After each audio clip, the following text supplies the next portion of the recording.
Hey there, this is Jimmy Roberts for Renaissance Appraisal, and today I want to talk to you about something that I wish more homeowners and realtors asked appraisers, and that is this: what's a comparable sale?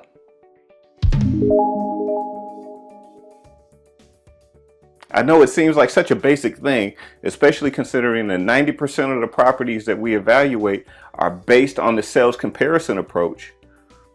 Nobody really asks you what actually makes up a comparable sale.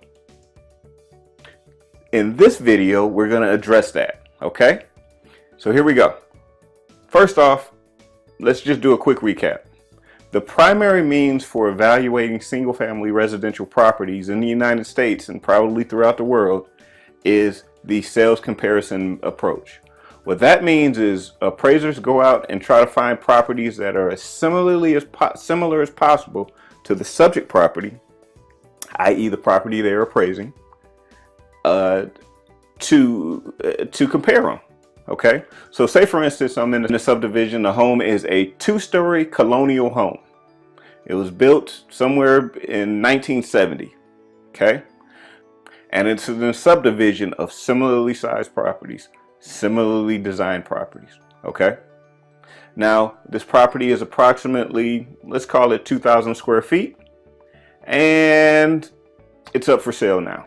Okay, so the question is this: what are comparable sales? Okay, and how would an appraiser determine a comparable sale? Well, as an appraiser, this is how I would attack that particular problem. Let's say, for instance, again, that property is about 2,000 square feet, 2-story colonial with 4 bedrooms, 2.5 baths, and a 2-car attached garage. Okay, well, first off, I'm going to look for as many properties that have sold recently. And by the way, recently in this particular case really means within the last 6 months, preferably within the last 90 days. If all else fails, a year. But again, the preferred standard is within the last 90 days. So that's the first criteria. You want to have sales within the first 90 days. If that doesn't work, drop to 6 months. If that doesn't work, go to a year. Okay, where are they located? Well, again, I want to have properties that I want to choose properties that are experiencing the same type of environment as my subject property. So to do that, I want to keep my search area close. Okay, but if you had to put a number to it, I'm going to say I want to keep them within a half-mile radius. Okay, I don't particularly want to cross over any major thoroughfares or streets to get to those other properties. I prefer to be in the same tight little community, the same neighborhood. Okay, so that's number 2. So we said what? We said number 1, preferably within 90 days, 6 months 6 months to 90 days. Number 2, you want to stay within about a half a mile. Number 3, I want to be within 25% of my square footage. Okay, when I'm searching for comparable properties. Of course, when I choose my comparable properties, I'm probably going to be a lot closer. I'm probably going to be within 10% if I can help it. Okay, and here's what I mean by that. If this property is 2,000 square feet, I want to be within, what, 25% of 2,000 would give you 10, 20, 500 square feet. Okay, so I want to be within 1,500 square feet and 2,500 square feet at the max. Okay, now again, preferably I want to be closer, but right now I'm just searching for general properties that could possibly meet the same criteria. Okay, so there you go. So that's our size comparison. Our fourth method, the first item that we have here, is design. Now I'm going to look for any 2-story property that is like our subject. Okay, this works particularly well in neighborhoods that are very similar. Like again, in the situation I just gave you, this property was built in 1970. I told you it was in a subdivision of very similar properties. There'll be a ton of sales there. Okay, But let's say some of the design was a little different, right? I would then use 1 or 2 story and 1.5 story. Okay. The second half story is an additional living area above the ground floor that offers similar overall benefit, right? In this particular situation, I'm thinking like, my thinking is this.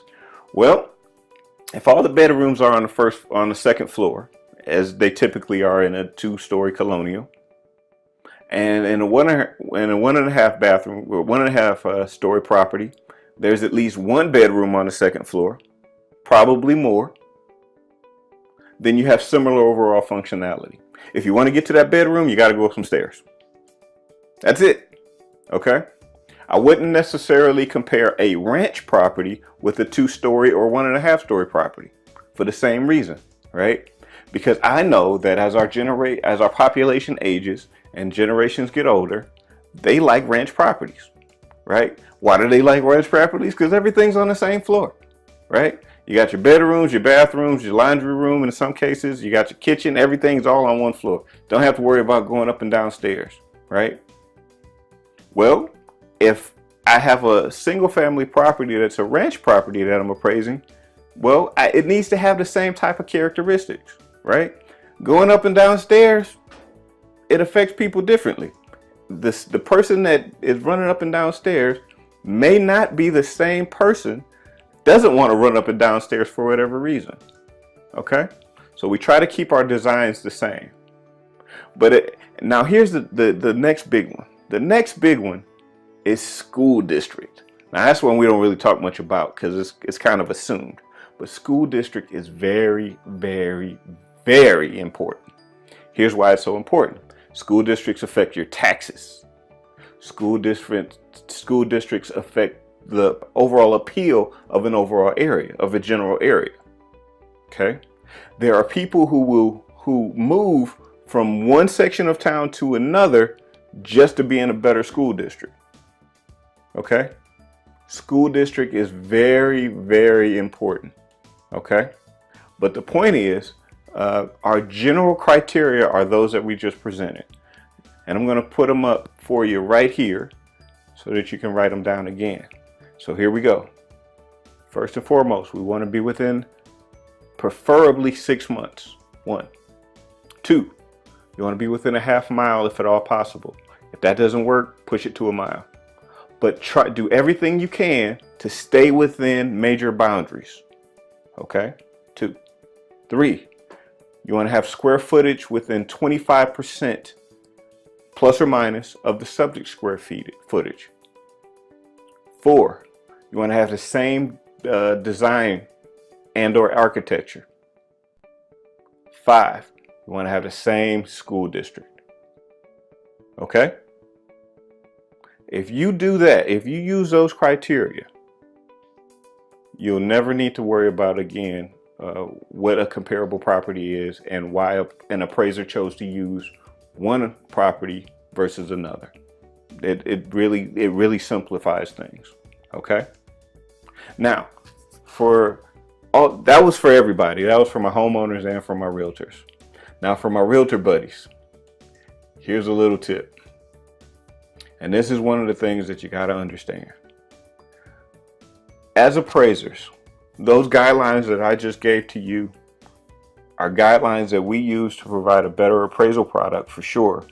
But they're also lending guidelines provided to us by the various lenders, the big kahuna lenders, i.e. Fannie Mae. Those are Fannie Mae guidelines, and they're Fannie Mae guidelines for a reason. While we may not always follow every one of them, we provide a very good reason why we didn't. This is why it may have happened where if you saw an appraiser or you provided some additional comps, or maybe you provided some comps just to be helpful, of course, to an appraiser, and he didn't use them or she didn't use them. Maybe your comp was 2 miles away and it closed, 9 months ago. Well, that property can be darn near identical. But if that property is 2 miles away and closed 9 months ago, and there was another property that closed 3 months ago, and it was located in the subject subdivision, then there's no way that appraiser is going to use that one. No way. No way whatsoever. So there you go. Okay? I hope this helped. I really do. If you have any other questions or concerns, please give me a call.